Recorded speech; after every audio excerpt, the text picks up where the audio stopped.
What's going on, guys?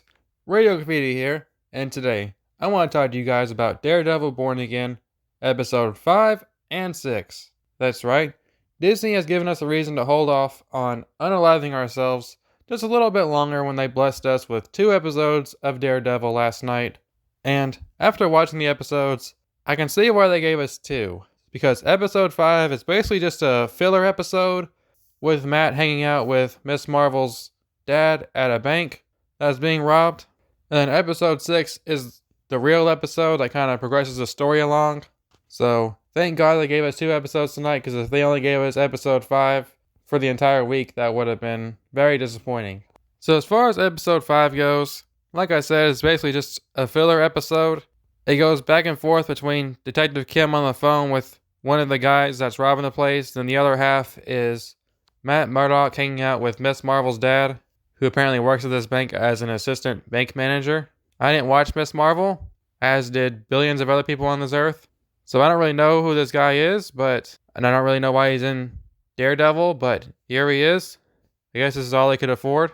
I thought it was kind of funny in the episode where Matt was asking him if he's ever needed a lawyer before, and he was like, no. And I was like, I think you do, buddy. You got some sexual assault allegations in the real world. One of my favorite parts of the episode is Matt kind of getting sassy with the bank robbers, and then when he ends up taking them out, silent takedown style, so that everybody doesn't hear them. Matt also mentions Maggie.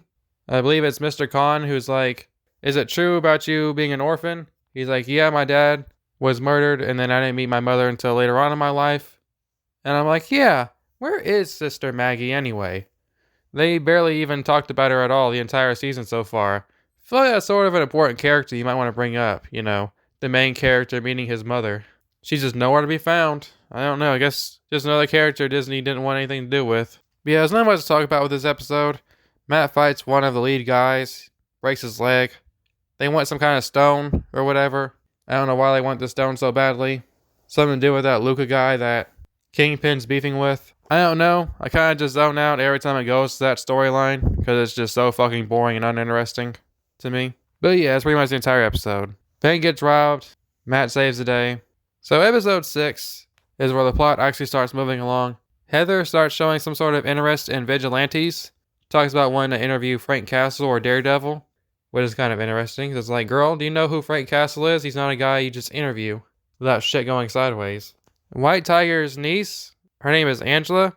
She talks to Matt about Muse. Apparently White Tiger was already investigating Muse before he was murdered. And for some reason she goes to Matt about it. And I'm like, what do you want him to do about it? He's a blind lawyer as far as she knows. She doesn't know he's Daredevil. I know she doesn't trust the police and everything, but I mean still, he's blind. I mean, what do you really want him to do? You want him to go investigate himself? But Angela's not the only one who's going to talk to Matt about Muse this episode, because Cherry also talks to Matt about Muse, and then he instantly tells him, don't go pursue him as Daredevil. And I'm like, well, why did you tell him in the first place? Like, Matt was just sitting there chilling, then you come up there and tell him about, oh, hey, there's a serial killer who has like 60 bodies already. But, I know you're a secret superhero and everything, but, don't go be a superhero and try to stop him. Like, what did you expect to happen, Cherry? You obviously knew he was going to go suit up as Daredevil. Also, I love when people tell somebody about a character and they're like, oh, he goes by blah blah blah, because Cherry tells them he goes by Muse. And I'm like, how the fuck do you know what he goes by? Did he stop by to tell you that? And he's like, oh, hey, by the way, when you tell people about me, make sure you tell them I go by Muse. Like, how do they know this guy goes by the name Muse? I think he spray painted Muse on one of the walls somewhere in one of these episodes, but how do you know that's the name he goes by? It could have just been some random word that meant something else in some kind of language or something. It could mean some other thing. Doesn't mean he goes by that name. You're just assuming that. But whatever. Also, we get another BB interview where, this person is talking about, oh, I don't feel safe out here. Trust me, girl. I think you're fine. Nobody's coming to kidnap you. Trust me on this. I got a good feeling. Fisk makes his own little police task force to take out vigilantes, which doesn't make a whole lot of sense because vigilantes aren't the ones causing issues. Muse isn't a vigilante, he's a serial killer, so I don't really know what that has to do with vigilantes. Wearing masks isn't only a vigilante thing. Robbers do it all the time. Serial killers, I assume, do it quite often. It's typically a thing you do when you commit a crime and you don't want anyone to see your face. You put on a mask. It's not just vigilantes, but okay. By the way, how did 60 people go missing from a serial killer and nobody ever noticed? 60 people went missing and nobody ever thought, you know what? I should put in a missing persons report. Like, these people didn't have jobs or families or friends or anything. I noticed they went missing. I mean, it's 60 people. You think that'd be a huge concern in New York. And I'm assuming they all went missing sort of around the same time, about a week or two. Seems a bit more recent. But yeah, Angela searches for Muse with nothing but a flashlight. I don't really know what she expected to do. I mean, girl, you're hunting a serial killer and all you have is a iPhone with a flashlight on? Like, what'd you expect to do when you seen him? Just say, hey, Mr. Bad Guy, can you please go to the police and show me your secret lair? I mean, what was your plan here? Really stupid. So Matt gets a call from Angela's mom because apparently everybody relies on a blind lawyer to get everything done around here. Like, seriously, why does everyone keep bugging Matt about this? It's like they all secretly know he's Daredevil, but they're not supposed to know that. But whatever, it finally gets Matt to suit up as Daredevil. Fucking finally! After all these episodes, we finally get him back as Daredevil.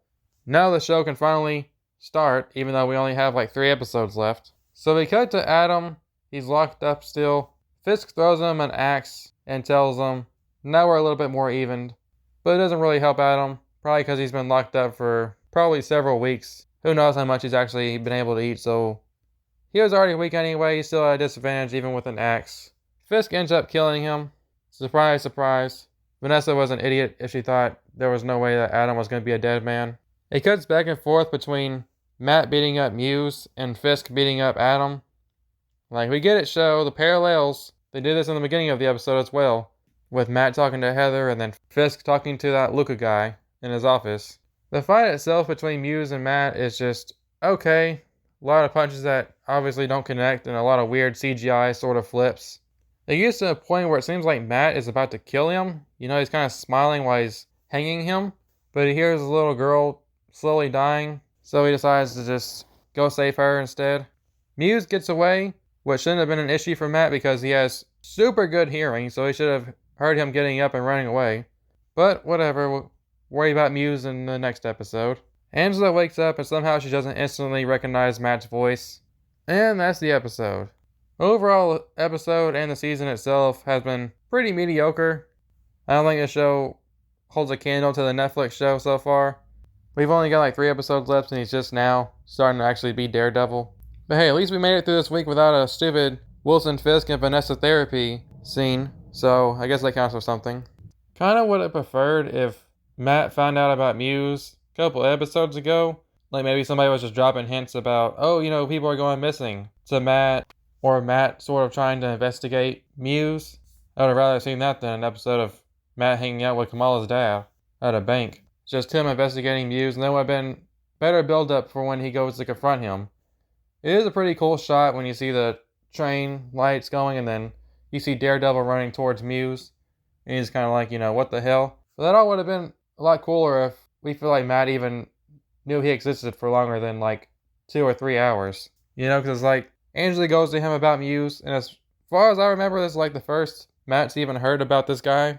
And then Cherry tells him about Muse, and then he gets a call from Angela's mom, and then he finally decides to suit up and go take care of Muse, and it's like, it all happens in the span of 1 episode. I don't know, I just think that would have been better build-up if a couple episodes ago, or if we got a whole episode of Matt just kind of investigating Muse or learning about him, or, you know, something along those lines. But yeah. That's all I've got today for Daredevil episode 5 and 6. Hope you guys enjoyed the video.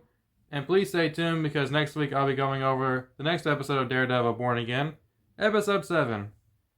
So, hope you guys enjoy the video, and I'll see you guys next time.